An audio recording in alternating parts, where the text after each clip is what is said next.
petit coup de vaporisation de chope de 2e, comme ça on se met dans l'ambiance. Et on est parti pour la vidéo 2e, les compatibilités et incompatibilités entre les ingrédients. C'est parti!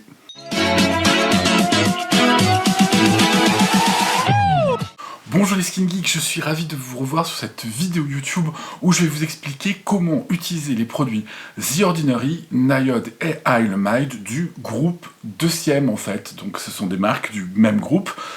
Je ne vais pas me contenter simplement de The Ordinary, je vais aussi vous expliquer comment ça marche pour les autres marques du groupe, puisqu'on va retrouver les mêmes problématiques partout. Cette vidéo ne concernera pas que les marques du groupe 2e, puisqu'évidemment pour les autres marques, c'est la même chose.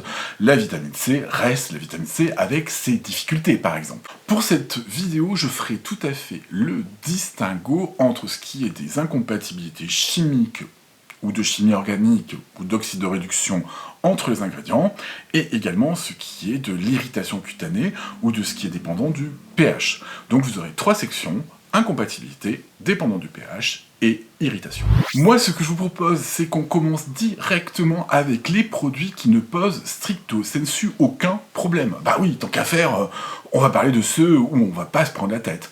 Le premier qui va pas nous prendre la tête, notamment, c'est tout ce qui est nettoyant. Donc, chez 2e, on a le Squalane Cleanser, on a également LVCE chez Nayod, et également le nettoyant de chez Ilemide. Mais les nettoyants, vous les rincez, ils poseront absolument pas de problème. Autre catégorie qui pose pas de difficulté, et là vous les placez au niveau de la routine de soins, je vous le mets ici comme d'habitude, dans la partie en fait hydratation, c'est-à-dire qu'après les toners exfoliants et la vitamine C, c'est justement tous les produits qui sont hydratants et qui ne contiennent pas de peptides. Dans la catégorie, je pourrais vous citer par exemple l'alpha-arbutine et acide hyaluronique, le niacinamide, le sérum niacinamide ESIN. On va reparler de la niacinamide, de la vitamine B3 juste après parce qu'il y a encore des petites rumeurs dessus et on verra que finalement ça ne pose pas de difficulté. Multimoléculaire hyaluronique complexe, donc cette solution de chez Nayod d'acide hyaluronique, pas de souci, vous pouvez l'utiliser quand vous voulez dans la partie hydratation avec n'importe quel actif à côté. Les huiles qu'on met tout à fait en dernier dans la routine de soins, ou avant ou après la crème, d'ailleurs c'est pas très important. Pareil, ça vous pouvez l'utiliser quand vous voulez, c'est avec n'importe quoi. Si vous avez mis la vitamine C tout à fait au début, pas de souci. Et on a également le cas particulier, à savoir les dérivés de vitamine C, qu'on verra tout à fait à la fin de la vidéo, parce que eux, ils peuvent être un petit peu irritants, donc il faut faire attention. Je voudrais vous faire, à ce moment de la vidéo, un petit point sur les acides. Sachez que tous les acides ne sont pas acides. J'ai très régulièrement la question, est-ce que je peux utiliser par exemple de l'acide hyaluronique avec le rétinol par exemple, parce que la personne a peur d'avoir des interactions et surtout des irritations. Sachez que acide hyaluronique, acide tranexamique, alpha-arbutine, qui n'est pas un acide, mais je le mets avec, comme ça vous avez l'idée, et acide azélaïque, mais on y reviendra tout à fait à la fin de la vidéo, il y a un petit truc particulier avec l'acide azélaïque, sont des acides qui sont généralement dans les cosmétiques formulés à pH de la peau, en fait, 5,5. Ils sont pas très acides. La capacité d'un acide à exfolier va dépendre notamment du pH de la formule, et également de la capacité de l'acide à libérer des acides en solution, c'est-à-dire des molécules d'acide en solution. Et avec acide hyaluronique, acide tranexamique, qu'il n'y a pas chez The Ordinary, mais je vous le précise quand même, et dans une moindre mesure acide azélaïque, même si celui est irritant pour d'autres raisons, eh bien vous n'aurez pas de souci, vous pourrez tout à fait le mettre avec de l'acide mandélique par exemple, qui lui est un exfoliant qui peut être irritant, de l'acide glycolique, du rétinol, etc. Donc détendez-vous, l'acide hyaluronique n'est pas un vrai acide. Je voulais revenir sur la partie vitamine B3. Il y a notamment dans la charte de conflit de The Ordinary, en particulier, un conflit théorique avec la vitamine C. La vitamine C, mise en présence de vitamine B3, que nous connaissons, nous, la vitamine B3, sous le nom de niacinamide, eh bien, en fait, serait transformée en une autre molécule qui s'appelle la niacine. Il faut savoir que la vitamine B3, elle a plusieurs noms et elle a plusieurs formes pour être la même chose. Elle peut s'appeler nicotinamide, l'acide nicotinamide. Elle peut s'appeler niacine, c'est souvent celle qu'on prend péros dans les gélules, vous savez, de vitamines, et également niacinamide dans nos produits cosmétiques. Il s'avère que la niacine, appliquée notamment topiquement, c'est-à-dire sur le visage, il n'y en a jamais dans les cosmétiques en fait, a un effet irritant, ni plus ni moins, enfin pas vraiment irritant, mais plutôt vasodilatateur, c'est-à-dire qu'il vous colle des rougeurs. Donc il y a une expérience de 1957 ou 58 ou 60, je ne me souviens plus, qui a mis de la vitamine C, le L-ascorbic acide avec de la niacine, qui a mélangé les deux dans des proportions particulières. Ils ont fait chauffer, ils se sont rendus compte que ça sortait de la niacine. Pas de souci avec nos cosmétiques, puisque les conditions d'expérience de cette expérience, qui a plus de 60 ans maintenant, ne peuvent pas être reproduites tout simplement. Hein. Si vous n'avez pas la peau à 80 degrés, je ne sais plus à combien était la température.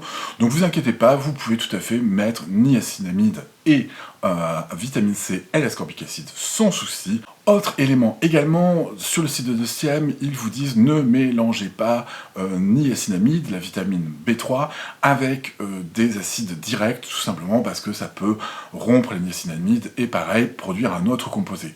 Alors ça c'est vrai, mais pas vrai malheureusement avec les acides directs au pH auquel on propose des acides en cosmétique. Il faudrait plutôt être sur un pH de 1, ce qui est quand même vachement bas. Hein. Voilà, nous, notre pH, il est aux alentours de 3, 3,5, 4, quoi. Donc voilà, pas de souci non plus avec les acides. Vous pouvez tout à fait utiliser votre vitamine B3 avec des acides directs, comme l'acide mandélique, l'acide glycolique, etc. Un produit également, on le verra dans la section des antioxydants, qui ne pose pas de problème puisqu'il est naturellement disponible sur la peau, et en plus il ne pose pas de problème de pH non plus, alléluia, c'est la super oxy dismutase, qui est un antioxydant naturel très puissant que vous retrouvez dans ce produit. On en reparlera dans la section des antioxydants. Avant de rentrer dans le vif du sujet, je vous rappelle que c'est le Slowvember chez DeCiem et sur le site deciem.com. Donc le Slowvember, c'est moins 23% de réduction pendant tout le mois de novembre, sauf les jours de Black Friday. Attention, le vendredi, le dernier vendredi du mois, là, carrément, je crois que le site de DeCiem et les boutiques seront fermés ce jour-là, donc vous n'aurez pas les moins 23% ce jour-là. Pour moi, le Slowvember, c'est super bien, ils font ça depuis maintenant 3 ans, il me semble. Avant, ils faisaient des packs, en fait, et c'est comme ça que moi, je teste les produits les plus onéreux de la marque, hein, que j'ai pu tester. Maintenant, la marque me les envoie si je leur demande, mais effectivement, les produits Nayod, notamment en 2017-2018, moi, je les avais testés grâce à ces réductions-là. Donc, du coup, je vais vous parler pendant la vidéo des produits qui me semblent ultra intéressants à tester, parce que moi, je les ai mis dans ma routine, hein, voilà, hein, ni plus ni moins. On verra surtout, c'est surtout beaucoup de peptides, hein. Vous savez que j'ai une petite affection pour les peptides, hein. Ils me le rendent bien d'ailleurs. Et donc pendant la vidéo, vous verrez, je vous parlerai des produits qui sont des must-have à essayer, surtout à moins 23%, parce que c'est plus facile de se les permettre tout simplement. Attention, il n'y a jamais de promotion chez DeCiem hors cette période de l'année. Je vous mettrai les liens évidemment en dessous dans la barre d'infos. Sachez que les liens sont affiliés, donc ils me rapportent un peu d'argent. Donc si vous décidez de faire une petite commande chez DeCiem, vous cliquez sur mon lien, et puis voilà, ça me fait un peu de sous, quoi. Et ça vous coûte pas plus cher, hein, évidemment, vous aurez moins 23%, tout pareil. Au niveau de la livraison, en cette période de l'année, je sais que c'est un peu plus long que d'habitude, il faudra compter 2 à 3 semaines, voire plus 3 semaines peut-être que 2, au vu de mon expérience des années précédentes. Et bien justement, dans les antioxydants, on en a 5 chez DeCiem, dans tout le groupe, et ça fait partie un petit peu des pénibles. Donc je vous propose de voir quand, comment et pourquoi utiliser les antioxydants. Le plus pénible, mais alors de tous, le premier number one en haut de la liste, c'est EUK134. EUK134, c'est une molécule qui est à base de manganèse. Et évidemment, dans les antioxydants, vous vous doutez bien qu'il y a des réactions qui se font au niveau de ce qui se passe sur la peau pour pouvoir limiter l'oxydation. D'ailleurs, on verra que c'est quasiment toutes les molécules antioxydantes qui posent problème, notamment quand il y a des métaux à l'intérieur. Alors, avec quoi? J'ai mon anti-sèche, évidemment, j'ai pas tout appris par cœur. Vous ne pouvez pas mélanger EUK134, tout simplement parce que ça va se combiner et s'annuler. Eh bien, vous ne pouvez pas mélanger avec copper peptide. Vous allez voir, celui-là, c'est quand même le deuxième bien gros pénible de la liste. Les acides directs, ça va déstabiliser EUK134. La vitamine C ou la vitamine C éthylée. Vous verrez dans la vitamine C que j'ai fait le distinguo entre vitamine C éthylée et les dérivés de vitamine C. Et vous ne devez pas non plus le mélanger avec le resveratrol, qui est un autre antioxydant. Comme je vous l'ai expliqué de manière assez simple, les molécules vont se combiner et dans le pire des cas s'annihiler en fait.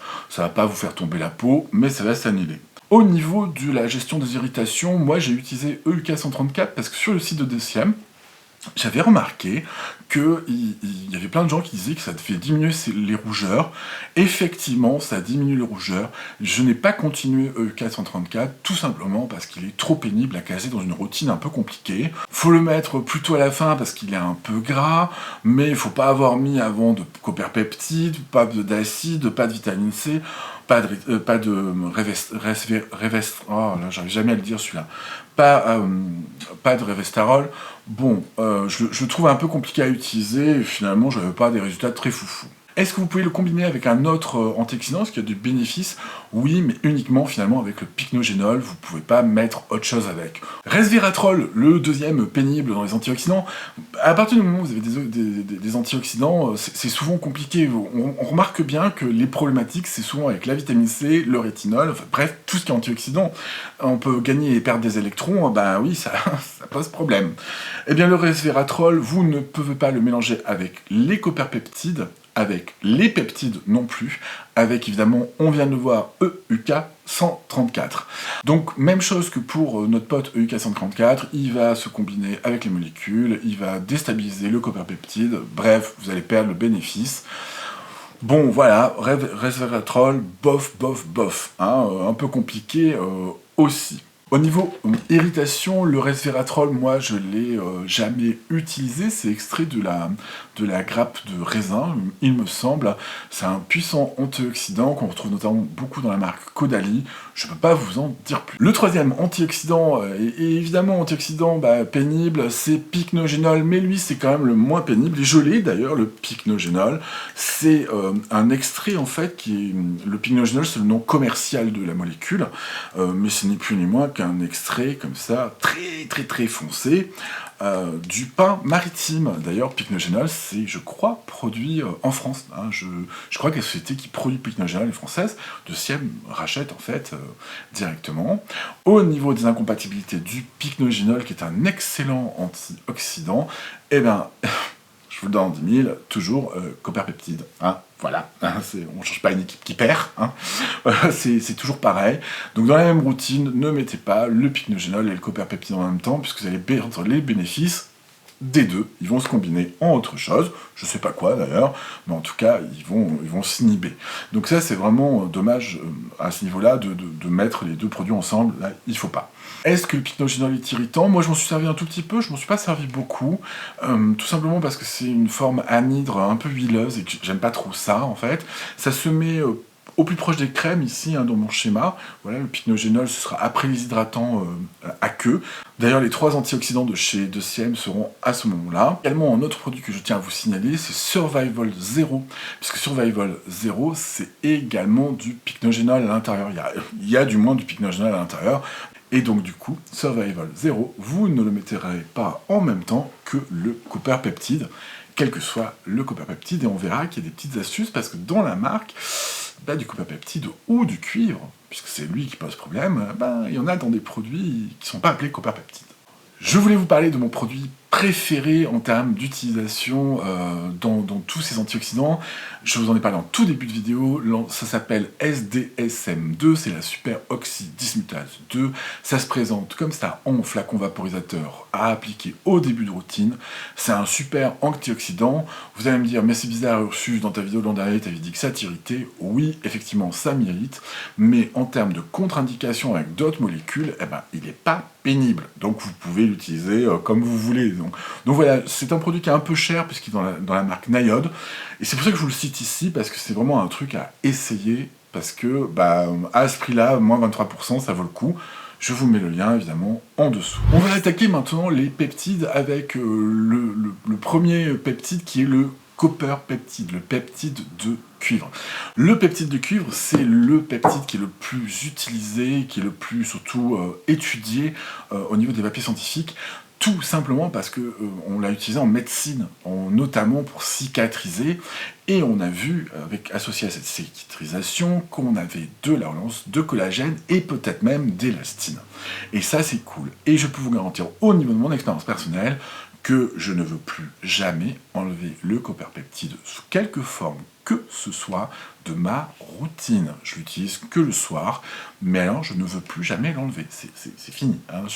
Ce truc-là me permet de cicatriser beaucoup plus vite, notamment mes papules de rosacée, et puis j'ai la peau, notamment sur le contour des yeux, un petit peu plus tendu et plus jeune. Alors écoutez, on va pas s'en plaindre, c'est vraiment un produit à essayer, vous verrez le produit à essayer, les deux produits à essayer un peu plus tard, après les contre-indications.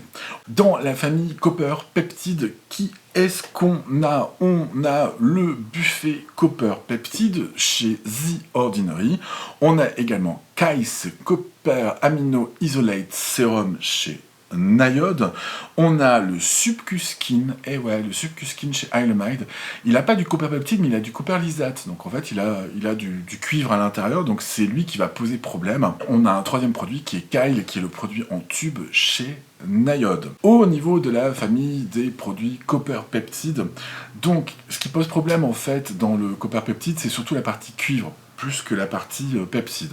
Quoique, on va en rediscuter sur les interactions avec le pH, avec l'acidité de la peau, enfin l'acidité des produits surtout, hein. Mais au niveau incompatibilité pure et dure. Alors vous l'avez compris, EUK 134, hein, voilà. Donc au niveau antioxydant, resveratrol également antioxydant est incompatible, hein. Comme c'est un tableau dynamique, je vais répéter plusieurs fois les mêmes choses. Une fois que j'ai traité les antioxydants qui sont incompatibles avec le copper peptide, l'inverse est vrai aussi, donc bon, je citerai 2 fois, au moins ça rentrera. Inutile aussi d'utiliser copper peptide avec soit de la vitamine C, donc au niveau des produits, je vous les mets juste ici, soit également de la vitamine C éthylée. Les dérivés de vitamine C, par contre, ne poseraient pas problème selon Dociem. Donc voilà, pas de souci. Mais tout ce qui est poudre de vitamine C, ascorbic acide 8% et alpha-arbutin, la vitamine C aussi en tube, là, silicone, tout ça, c'est pas la peine. Vous ne mettez pas dans la même routine le copper peptide, quelles que soient donc, les formes que je vous ai citées, donc quels que soient les produits, et de la vitamine C. Voilà, c'est pas la peine, ça ne fonctionne pas ensemble. En fait, ça déstabilise le copper peptide, et le copper peptide déstabilise, ni plus ni moins, la vitamine C. Bref, vous pédalez dans le vide. Au niveau acidité de la peau, je vous déconseille d'utiliser directement copper peptide, quelle que soit la forme, Kyle, buffet copper peptide ou Subcuskin, juste après avoir utilisé un acide direct. Par les acides directs, eh bien, ce sont l'acide lactique, l'acide mandélique, l'acide glycolique notamment, voire même l'acide salicylique. Vous pouvez évidemment, je vous le répète, l'utiliser après de l'acide hyaluronique. Ce n'est pas un acide vraiment, enfin si un peu, mais bon bref, on va pas s'étaler. Pourquoi je vous déconseille de l'appliquer juste après? Tout simplement parce qu'en fait, vous allez avoir un problème qui là ne concerne pas trop le cuivre, mais concerne les peptides. Les peptides, en fait, ce sont des chaînes d'acides aminés, voilà, ni plus ni moins, hein, qu'on met les uns à côté des autres. Voilà, je vais très très vite sur l'explication de ce que sont les peptides. Ils sont liés les uns aux autres, et en fait, à pH bas, donc ce qui est le cas des acides directs, hein, acide lactique, acide mandélique, je les répète, ouais je sais. Le problème c'est qu'avec les acides directs, si vous le mettez directement juste après, en fait vous risquez de dénaturer ces peptides. Une dénaturation, c'est pas compliqué, je vais vous prendre une image, vous allez comprendre tout de suite. Vous prenez du blanc de poulet, vous mettez du jus de citron dessus, ça le cuit. Bon, voilà, c'est à peu près l'image. Bref, vous avez dégradé en fait les liaisons qui sont entre les acides aminés de vos peptides, et c'est pas du tout une bonne idée de l'appliquer donc directement après des acides. Ce que vous pouvez faire, je reprends ici mon schéma, hein, vous savez que c'est mon schéma global de comment appliquer les produits. Vous appliquez donc un produit acide, c'est-à-dire que la vitamine C est concernée aussi, hein, liquide notamment, mais un produit qui a un pH bas, vous attendez un peu, vous brossez les dents par exemple, vous mettez votre crème pour le corps, le temps que le pH de votre peau remonte, et ensuite vous pourrez appliquer vos copper peptides. Encore mieux, entre votre copperpeptide et votre acide, vous mettez un sérum hydratant comme par exemple l'acide hyaluronique ou le marine acide hyaluronique de chez The Ordinary, ou je sais pas, par exemple la lotion Adalabo qui va faire remonter le pH de votre peau, et là vous pouvez mettre vos peptides de cuivre sans aucune difficulté, puisque l'acide aura fait le boulot et vous ne dénaturerez pas à cause du pH très bas vos peptides très précieux. Est-ce qu'on peut cumuler plusieurs peptides de cuivre entre eux? Oui, pas de souci. Ouais, mais je le fais même tous les matins. Vous pouvez tout à fait cumuler Kyles avec Subcuskin, qui n'est pas un peptide de cuivre, mais qui contient du cuivre, avec le buffet copperpeptide par exemple. Pas de souci, vous aurez que des bénéfices. Au niveau des irritations, attention, le peptide de cuivre, quelle que soit la forme, quel que soit ce que vous choisissez, c'est Deciem qui le dit, évitez de le mélanger au rétinol pour des problématiques d'irritation. Alors, je ne suis pas complètement d'accord avec eux, puisque moi je le fais tous les jours depuis très longtemps, mais effectivement, si vous êtes en introduction dans les 3 premiers mois de rétinol, effectivement, gardez votre peptide de cuivre, pas au même moment dans la routine, ou un jour sur 2, parce que si vous avez la barrière un peu endommagée, il peut picoter. Surtout le buffet copperpeptide, beaucoup plus que Kyles notamment. Voilà, bon, voilà ce que j'en pense. Personnellement, je les trouve pas, ils sont pas incompatibles du tout. Par contre, une fois que vous avez le rétinol qui est bien toléré, je trouverais dommage de vous passer de l'action anti-âge et réparatrice du copperpeptide. Vraiment. Moi, ce que je vous propose maintenant, c'est de vous parler de mes produits chouchou chéris dans les peptides de cuivre qui sont radicalement différents les deux, que j'ai utilisé beaucoup les deux, et c'est le moment de les commander, de les essayer, parce qu'à moins 23%, en fait, chez Deciem, ça arrive jamais, quoi. Donc voilà, comme il y en a un des deux, les deux sont chers, en fait. En fait, réellement, les deux sont un peu plus onéreux. C'est lié au fait qu'il y ait du peptide de cuivre à l'intérieur. Voilà, je vous parle de mes deux chouchous, comme ça vous serez prévenus. Chouchou numéro 1, alors là, je sais que c'est pas une surprise pour ceux qui me suivent depuis longtemps, c'est le buffet copperpeptide. Je vous mets une vidéo juste ici de comment il se présente, on comparera d'ailleurs les deux formules. Il coûte aux alentours de 30 €, avec moins 23%, c'est tout de suite beaucoup plus sympa. C'est une formule qui est très complète en fait. C'est plusieurs types de peptides, on a de l'argireline, je crois qu'on a du matrixyl 3000 et 5000, je me rappelle plus très bien, je crois qu'il y a aussi du peptide SYNAC. Bref, il y a 21% de peptides à l'intérieur, donc la formule est, vous voyez, est très dense. Associé à ça, il y a plusieurs formes d'acide hyaluronique. On a aussi des acides aminés. C'est vraiment un produit, et évidemment, j'allais oublier du peptide de cuivre à hauteur de 1%. Et c'est une formule anti-âge hydratante, vraiment tout en un. Si vous souhaitez une routine assez simple le matin ou le soir, moi je m'en sers maintenant. Je m'en sers plus dans ma routine classique, je m'en sers aussi un peu sur mon contour des yeux encore, parce que je l'aime bien. Je m'en sers beaucoup au sport en fait. J'emmène que celui-là, vous voyez, une crème et puis c'est tout quoi. Il est très complet en fait, c'est-à-dire qu'il est hyper hydratant parce qu'il y a aussi l'acide hyaluronique. Donc attention, les gens qui supportent pas très bien l'acide hyaluronique, moi je le tolère. Je sais que plein de gens ne le tolèrent pas très bien. Donc méfiance quand même. Mais si vous voulez des routines très simples, anti-âge, cicatrisantes, qui fait le café et qui hydrate, ce produit est un très bon hydratant. Le deuxième produit, et maintenant je vais être très franc, en ayant essayé les deux, lui, le buffet copperpeptide, je le connais depuis 2 ans, et lui, je le connais depuis 2 mois, le Copper Amino Isolate Serum, qui est en version 3, la formule est radicalement différente. Je vous mets juste là, justement, sa texture, pour que vous voyez à quel point ça n'a rien à voir. Il est d'un bleu magistral, pourquoi? Parce qu'il contient non seulement 1% de peptides de cuivre liés, mais également une fraction de 1% de peptides de cuivre dite libre. Dans cette formule, outre les 1% de peptides de cuivre et le pourcentage de peptides libres, on a 9% de tripeptide 29 et 4% d'un autre tripeptide dont je vous passe les noms, d'un mélange, et ces deux sont là pour l'anti-âge. Très clairement, on n'est pas comme sur buffet copperpeptide, sur une formule en fait qui est tout en un, certes anti-âge, mais avec des technologies un peu plus anciennes comme matrixyl et argireline. On est sur ce qui se fait de mieux sur le marché. Alors, sur tripeptide 29, soyons bien clairs, ça a été démontré exclusivement la relance de collagène par le fabricant du tripeptide 29, donc, et in vitro. Donc autant vous dire que c'est à prendre un peu avec des pincettes. Moi, je vais vous parler de mon expérience avec les deux sérums. Je suis passé donc à Kyle, je vous mets maintenant la comparaison entre les deux sérums sur ma main, ils n'ont pas du tout la même texture.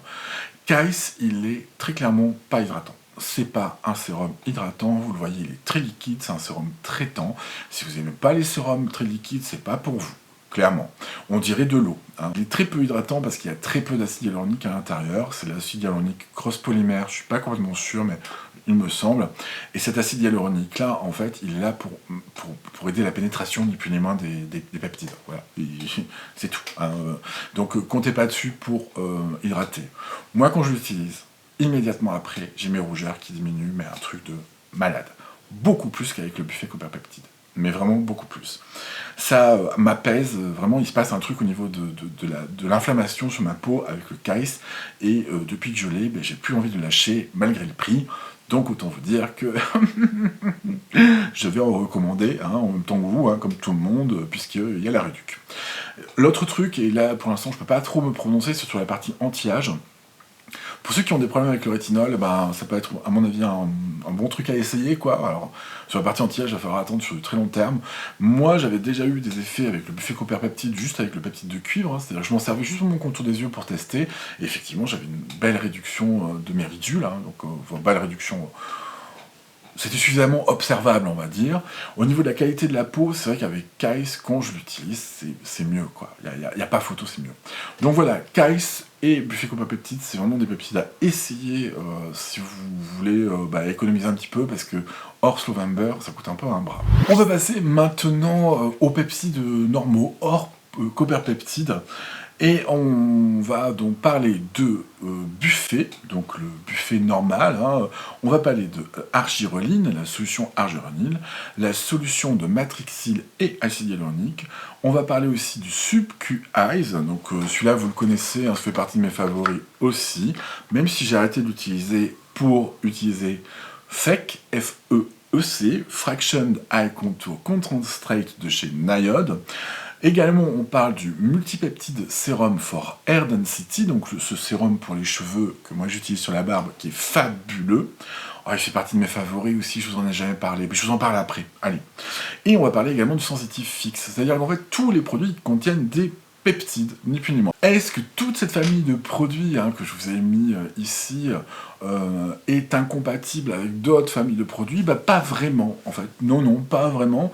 Vous pouvez tout à fait utiliser SubQ-Eyes, FEC, etc. avec de la vitamine C, du niacinamide, ce que vous voulez. Enfin, vitamine C, pas trop. On verra après. Non, ça, c'était justement le mauvais exemple. Hein. C'est pas l'exemple à donner. Là où on va avoir une problématique, c'est avec le pH. Oui, c'est la même chose que pour Copper Peptide, vu que c'est des mélanges. Copper Peptide, tous les produits Copper Peptide ont des mélanges de peptides à l'intérieur. Je vous rappelle, vos peptides, ce sont des longues chaînes, enfin des petites chaînes d'ailleurs, c'est de toutes petites chaînes même, les peptides, d'acides aminés. Et effectivement, si vous collez vos peptides, la matrixyl, SubQ, etc., sur un acide avec un pH très bas, vous risquez de dénaturer les liaisons entre les protéines et de bousiller votre peptide, je vous rappelle, à mon image, du poulet au citron. C'est le même principe. Donc du coup, n'utilisez pas juste après des acides comme l'acide mandélique, etc., ou voire des vitamines C liquides.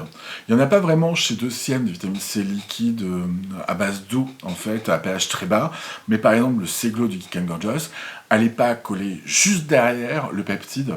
C'est-à-dire, appliquez pas directement les deux trucs l'un à la suite de l'autre, parce que vous risquez de déstabiliser le pH. Je vous rappelle mon astuce, le coup du brossage de dents, vous appliquez par exemple votre acide, vous faites un brossage de dents ou un crémage de corps, et hop, vous êtes un peu tranquille, vous pouvez appliquer votre peptide de cuivre, ou alors vous mettez une lotion à deuil à la beau entre les deux. Par exemple, faire remonter le pH. Mais bon, vous prenez pas trop la tête non plus, c'est pas très très grave, quoi. Est-ce qu'on peut combiner matrixyl, argireline, FEC, SubQ-Eyes ensemble? Mais oui, complètement. D'ailleurs, c'est même la recette de buffet peptide de chez Dociem, de chez The Ordinary. C'est un mélange à pH de la peau, puisque, attention, les peptides, comme vous l'avez compris, marchent mieux au pH de la peau, au pH naturel, donc pas un pH trop bas ni trop haut. Et oui, vous pouvez tout à fait mélanger du matrixyl avec de l'argireline, et puis mettre du tétrapeptide 29, et puis allez-y, enfin moi je fais ça tous les jours, quoi. Vraiment là, les peptides entre eux, allez-y, combinez-les, quoi. Plus il y en a, mieux on se porte. Au niveau de la tolérance, en fait, de ces peptides, ben franchement, j'ai pas grand-chose à dire, ça se passe généralement très bien.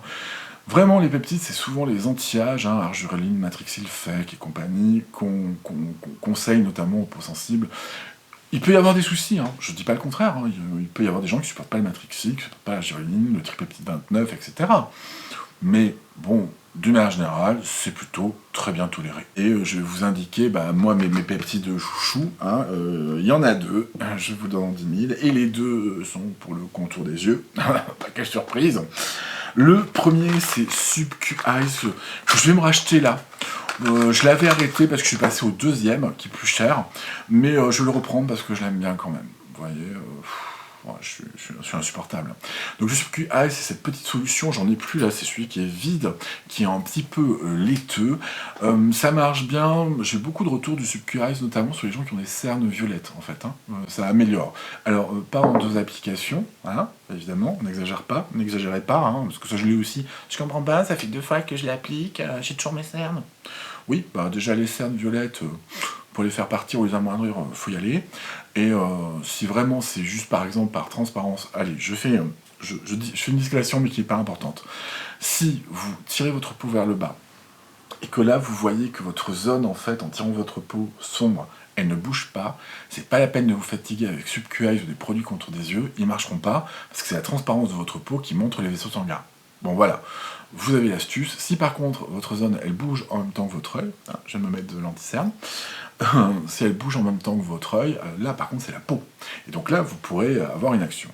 Donc SubQ Eyes, anti-âge modéré je dirais, et surtout marche bien sur les autres signes. C'est les trucs qui généralement marchent pas trop, vous voyez, yeux gonflés, les cernes, etc. Mais SubQ Eyes, il marche plutôt pas mal. Moi je m'en suis servi vraiment très très longtemps, mais je suis passé au deuxième. Et comment vous dire, alors lui je vous conseille vraiment de l'essayer sur cette période parce qu'il sera moins cher et qu'il est compliqué à trouver pas cher. Hein. C'est le Fraction Eye Concentrate Contour de chez Nayod. Alors là c'est SubQ Eyes mais x29. Hein. C'est pas compliqué, c'est la puissance au-dessus. Dans SubQ Eyes de tête je crois qu'il y a 7 ou 8 peptides alors que dans le FEC, il y en a 29. Alors on n'est pas du tout sur la même chose. Le FEC, il est vraiment orienté anti-âge. Maintenant, moi, je m'en sers du FEC depuis... Je suis à mon 3e flacon. Donc vous voyez, je crois que ça fait bien 1 an que je l'ai remplacé pratiquement. Et effectivement, mon contour des yeux apprécie énormément. La peau est plus, comment dirais-je, je ne veux pas vous donner de faux espoirs non plus, vous voyez, parce que c'est moi, mon contour des yeux, que j'observe tous les jours, et en plus il y a du rétinol, voilà. Mais ma peau est plus lisse, quoi, plus hydratée. Elle a l'air un peu plus jeune, hein. En fait, c'est pas compliqué, hein. On va pas tourner autour du pot. Hein. Voilà, alors j'ai pas un contour des yeux de 20 ans, hein. Faut pas exagérer, j'ai toujours des rides, des rudules, mais je trouve que je résiste beaucoup mieux à la déshydratation. C'est la grosse différence entre le SubQ Eyes et le FEC sur le long terme, c'est que j'ai des signes d'hydratation qui sont meilleurs avec le FEC qu'avec SubQ Eyes. C'est pour ça d'ailleurs que je garde FEC, même s'il coûte un peu cher. Bon, on va pas se voiler la face, il est un peu cher.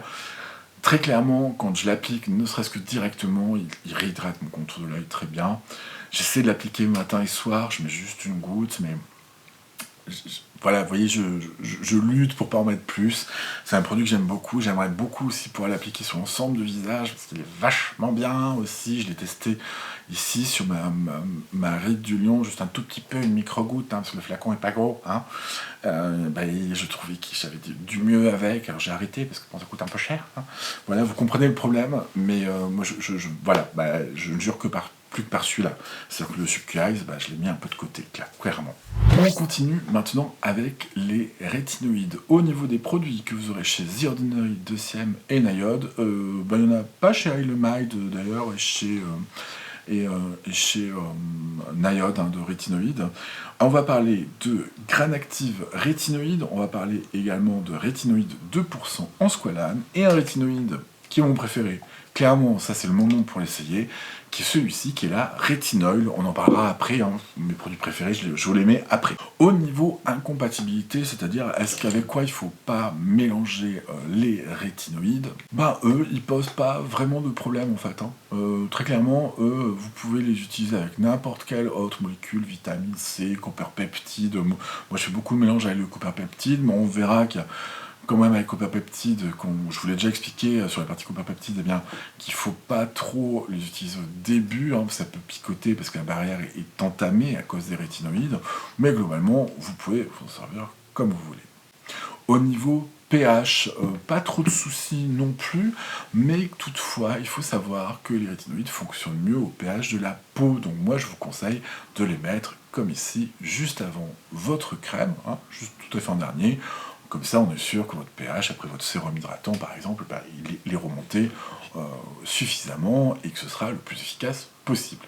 Au niveau de la tolérance, comme je vous le disais, avec les copper-peptides, évitez, c'est un truc de 2e qui vous donne, évitez quand même de les utiliser en même temps copper-peptides et rétinol, surtout au début à l'introduction du rétinol, parce que ça peut un peu exfolier votre peau tout simplement.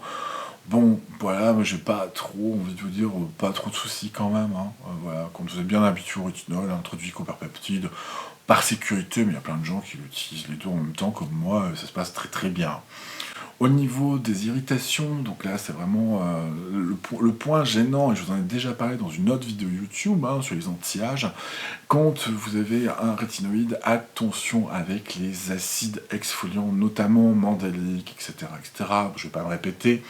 Les acides exfoliants, eux, par contre, dans la même routine, ayez bien l'habitude au rétinoïde avant de réintroduire un acide exfoliant, ou ayez bien l'habitude d'un acide exfoliant avant d'introduire un rétinoïde.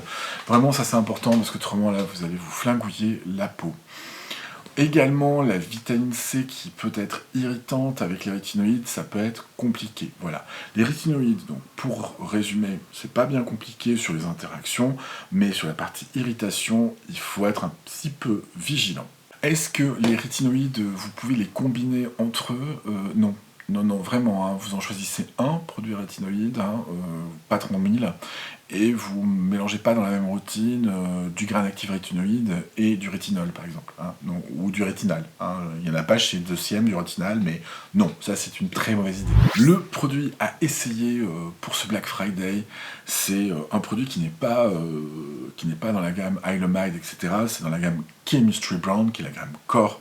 C'est donc le rétinol. Je vous mets une incrustation pour montrer le produit ici. C'est un petit flacon de 100 ml. Et qu'est-ce que c'est cette huile? C'est une huile réparatrice pour la peau. Alors réparatrice, je trouve que le mot est pas bien trouvé, hein, de la part de 2e.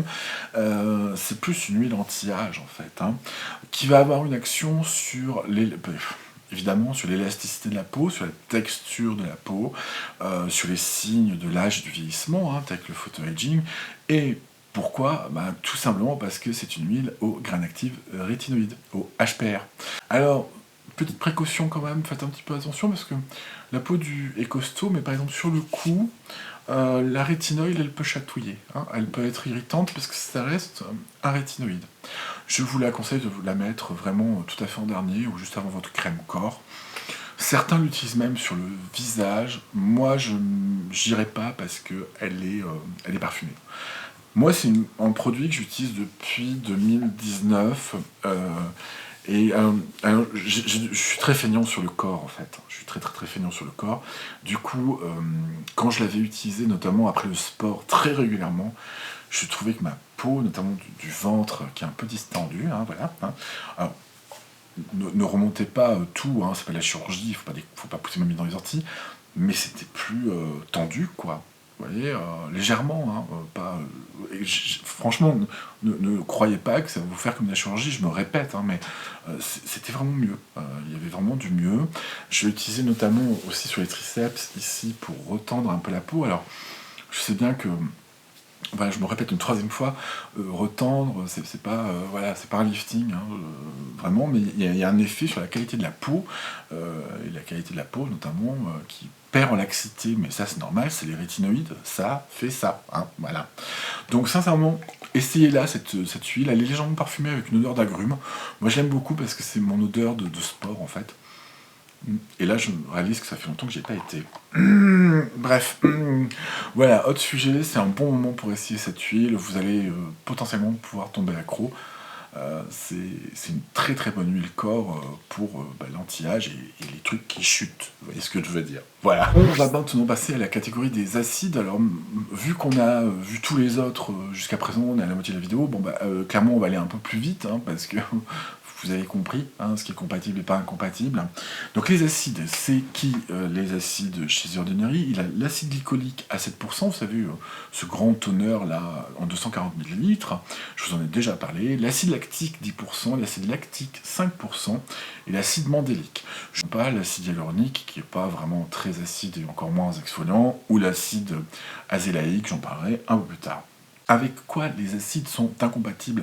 Je vous le donne en 10 000, EUK 134, Jean-Louis pénible, hein, c'est l'antioxydant par excellence qui est pénible, donc ne mélangez jamais dans la même routine EUK 134 et des acides, c'est pas la peine, n'y pensez pas. Pour ce qui est du domaine du pH dépendant, évidemment, on reprend les mêmes, on recommence, vous ne mettez pas juste après avoir appliqué votre acide, l'acide lactique par exemple, vous n'allez pas appliquer directement après vos peptides qui vont être dénaturés ou votre copperpeptide qui va être dénaturé. Entre temps, mettez un petit sérum hydratant, brossage de dents, tout ça, je me répète pas, vous avez compris le principe. Mais voilà, les acides directs. Au niveau de la tolérance, on va aller un peu plus vite aussi. C'est la même chose que pour le rétinol. Vous évitez de cumuler trop de produits irritants en même temps. Les acides, on sait que c'est irritant. Donc, au niveau de tolérance, on évite de les mélanger dans la même routine quand même avec la vitamine C et ses dérivés qui peuvent être irritants et évidemment le rétinol. Toujours pareil, quand vous êtes habitué à un des irritants, à savoir vitamine C, rétinol ou un acide, pendant très longtemps, vous pouvez rajouter, ça y est, un autre irritant, entre guillemets, puisque quand on est habitué, ils sont plus irritants, à savoir vitamine C ou acide direct. Voilà, il n'y a pas d'autres contre-indications, c'est clair là-dessus pour les acides. On va passer aux incompatibilités avec la vitamine C et sa deuxième forme, qui est la vitamine C éthylée, donc un groupe éthyle sur la vitamine C, qui diminue, ni plus ni moins, son potentiel irritant. Les membres du club vitamine C sont très nombreux chez Deciem, les seuls qu'on n'a pas c'est les vitamines C liquides, je vous ai mis l'image ici et la liste là. On parle bien de la vitamine C L-ascorbic acide et de sa version éthylée, on parlera juste après des dérivés de vitamine C dans une autre partie dédiée. Donc, même si l'éthylé L-ascorbic acide est une version modifiée de la vitamine C, au niveau des ennuis, on est sur la même chose. Tout ce qui est marqué vitamine C chez The Ordinary, comme la 30% suspension, la 20% avec serre d'achat, la poudre de vitamine C, on a le C25 qui est de la vitamine C éthylée, donc chez Ilamide, et également chez Niode, le LAAA, qui est également de la vitamine C éthylé. Au niveau incompatibilité stricte, c'est-à-dire que vous ne les mettez absolument pas dans la même routine, parce que même s'il reste sur la peau, ça pose problème, on retrouve encore notre EUK 134, toujours pareil, et évidemment les copperpeptides. Donc là, les deux dans la même routine, c'est pas possible. De toute façon, moi, je vous recommande de mettre de la vitamine C ou ses dérivés le matin, et puis le soir, vos peptides de cuivre ou votre EUK 134 si vous le souhaitez. Comme ça, au moins, les deux se mélangent pas. Si vous utilisez des formes de vitamine C, alors pas trop chez The Ordinary Deciem, mais plutôt chez d'autres qui font vraiment du L-ascorbic acide, je vous déconseille, comme toujours, de mettre des peptides juste après et derrière. Vous connaissez la rengaine, vous mettez votre crème corps ou ce que vous voulez, vous attendez que votre pH remonte. C'est un peu plus compliqué avec les formes anhydres de chez The Ordinary, notamment les formes en silicone, là en tube, à 30% et à 20%, tout simplement parce qu'en fait, il n'y a pas d'eau à l'intérieur, donc on n'a pas le pH, et c'est au contact de la peau, quand ils vont rencontrer de l'eau, que la vitamine C va se diluer, si vous voulez, et on va avoir un pH très bas. Donc si vous utilisez ces formes anhydres, faites gaffe à ne pas mettre de copperpeptide après. Mais logiquement, comme c'est des tubes en silicone, en fait, ce serait plutôt avant. Donc là, moi, carrément, je vous déconseille, si vous utilisez les versions siliconées là en tube, de mettre du copperpeptide avant. Mettez-le le matin, par exemple, si vous voulez, mais pas le soir. Au niveau de la tolérance, c'est la même chose que dans l'autre sens, en fait. Je vous déconseille d'utiliser les vitamines C, surtout les formes 30%, 25%, etc., même éthylées, en même temps que les acides directs et les rétinoïdes, si vous n'êtes pas déjà très habitué, par exemple, soit aux rétinoïdes, soit aux acides. Mais sincèrement, allez-y mollo, c'est vraiment très irritant, surtout 30% de vitamine C en suspension. Je crois que je l'ai essayé une fois. Ah, le truc, il est violent. Voilà, on en a fini avec la vitamine C, il n'y a pas grand chose à comprendre finalement, c'est assez simple, hein, éviter les irritations. On va passer sur les cas un petit peu particuliers où vous devez être un peu plus vigilant. Est-ce que vous pouvez combiner entre les différentes formes de vitamine C, par exemple la éthylée avec la vitamine C, L-ascorbic acid, est-ce qu'il y a de l'intérêt à le faire? Mis à part s'irriter plus la peau, je vois pas trop. Vous pouvez vraiment vous limiter à une seule formule, plus qu'aller taper partout. Le seul produit très clairement que je vous déconseille totalement chez The Ordinary, c'est la poudre à la vitamine C. Et vous verrez dans une autre vidéo plus tard pourquoi. Sincèrement, ça vaut pas le coup. Gâchez pas votre argent avec cette poudre-là. C'est pas bien du tout. Je vais vous expliquer en 2 mots pourquoi. C'est très compliqué d'avoir un pH aux alentours de 3,5, c'est-à-dire pas trop bas, en utilisant cette poudre dans une dilution dans l'eau. C'est hyper compliqué en fait, hein, en termes de formulation à faire, c'est une très mauvaise idée, n'utilisez pas ce truc-là. Voilà, je vous expliquerai pourquoi dans une autre vidéo, promis. Avant de finir notre chapitre sur la vitamine C, on va parler de 3 cas particuliers qui sont ascorbylglucoside, de tétraisopalmate d'ascorbyl et magnésium ascorbyl phosphate, qui sont en fait des dérivés de vitamine C, qui eux sont à un pH généralement plus élevé aux alentours de la peau. Et je vous le donne en 10 000, au niveau des interactions, il y a 0 souci, et au niveau de notre histoire de pH, c'est-à-dire quand on le met dans la routine, etc., vous vous en foutez, il est à pH de la peau, vous le mettez quand vous voulez. Le seul truc auquel il faut faire attention avec ces 3 produits-là, c'est que effectivement, ils peuvent être quand même encore un peu irritants, même si c'est des dérivés qui le sont beaucoup moins que les grands frères vitamine C et vitamine C éthylée. Ça peut rester quand même un peu irritant, donc si vous utilisez le rétinol, les rétinoïdes ou les acides directs, faites un tout petit peu gaffe également. Les 2 cas particuliers dont je voulais vous parler, c'est ceci. Donc celui-là, vous le connaissez, d'ailleurs vous voyez, je l'utilise, le BHA 2% AHA 30%, qui est un exfoliant très puissant, hein, très costaud, à utiliser sur la peau au maximum de 3 à 10 minutes, peau sensible, 1 minute suffira, hein, pour vous flinguer, hein, on va dire.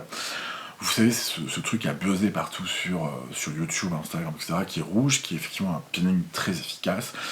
Cas particulier, pourquoi? Parce qu'il se rince, mais sincèrement, après avoir utilisé ce peeling, c'est pas une histoire de pH, etc., c'est une question d'irritation. Après ce peeling, moi, je vous invite vraiment pour une question d'irritation, parce que là, votre peau, elle s'est bien exfoliée, elle a pris bien cher. Vraiment, n'utilisez pas votre rétinoïde, on est très habitué, mais pour les débutants, là, c'est plutôt une vidéo débutant, à vos risques et périls. N'utilisez pas non plus une autre vitamine C, et n'utilisez pas un acide. Vraiment, restez sur une crème réparatrice, très simple, point barre. Voilà, c'est un cas particulier parce que le produit est ultra costaud. Deuxième cas particulier, c'est l'acide azélaïque. L'acide azélaïque, vous savez que c'est mon dada, je le connais par cœur, hein, c'est le tube en silicone qui est juste là, je pourrais me lever pour aller le chercher et vous le montrer, mais je pense que vous le connaissez déjà. L'acide azélaïque, c'est un acide dicarboxylique, c'est donc pas vraiment un acide, enfin si, évidemment, d'un point de vue de chimie organique, il a une fonction acide, mais c'est pas un acide au sens exfoliant, en fait. Toutefois, il peut entraîner quelques irritations, surtout sur les peaux de rosacée, surtout au début, avec des sensations de picotement. Du coup, lui, quand vous l'introduisez, c'est un peu comme les acides directs. Du coup, vous allez utiliser hors routine rétinol, hors... voilà, vous l'introduisez quand vous êtes très bien habitué à ce qui est irritant habituellement, comme les acides directs, ou le rétinol, ou la vitamine C. Voilà, ça, c'est mon conseil.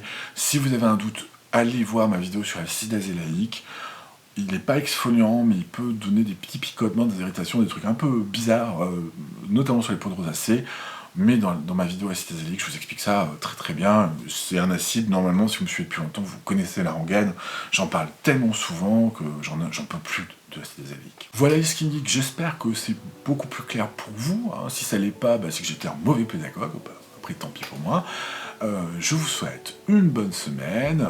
Utilisez bien vos produits The Ordinary Niode et 2e correctement à leur pleine capacité. Je vous fais des bisous. Bye bye les Skin Geeks. Ciao ciao.